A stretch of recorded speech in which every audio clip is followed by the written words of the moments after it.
અમદાવાદના માંડલના શેર ગામમાં ભેખડ પડી. શેર ગામમાં ભેખડ પડતા બે યુવકોના મોત થયા છે. ઘરનું કામ ચાલતું હોવાથી માટી લેવા ગયા હતા યુવકો.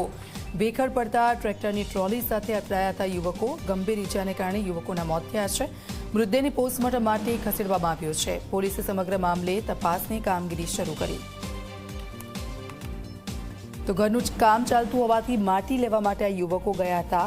ભેખડ પડતા ટ્રેક્ટરની ટ્રોલી સાથે આ યુવકો અથડાયા હતા. સંવાદદાતા ઉદય અમારી સાથે ફોનલાઈન પર જોડાઈ ગયા છે. ઉદય, જે રીતે યુવકનું મોત થયું છે, સમગ્ર ઘટના કઈ રીતે ઘટી હતી? વિશુદ્ધ આખો બનાવ જે છે મંડલ તાલુકાનું જે ગામ આવેલું છે શેર ગામ, ત્યાં આખો અકસ્માત બનવા પામેલો છે, જેમાં ભેખડ પડતા બે યુવકોને કરુણ મોત થયા છે. બંને યુવકો આ ગામના જ હતા. ઘરનું કામ ચાલી રહ્યું હતું એ સમય દરમિયાન જે છે એ શેર ગામની સીમની માટી જે છે લેવા માટે ગયા હતા અને ભેખડ આખી ઘસી પડી હતી, જેમાં ટ્રેલીની નીચે જે છે બંને યુવકો આવી ગયા હતા. જેના એકનું નામ જે છે અલ્પેશ ઠાકોર, બીજાનું નામ જે છે સાહિલ ઠાકોર. ત્યારબાદ બંનેના મૃતદેહને બહાર કાઢાયા પીએમઆરસે મોકલવામાં આવ્યા છે.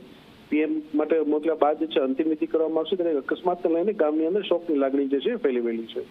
બિલકુલ, આભાર ઉદય સમગ્ર વિગત બદલ.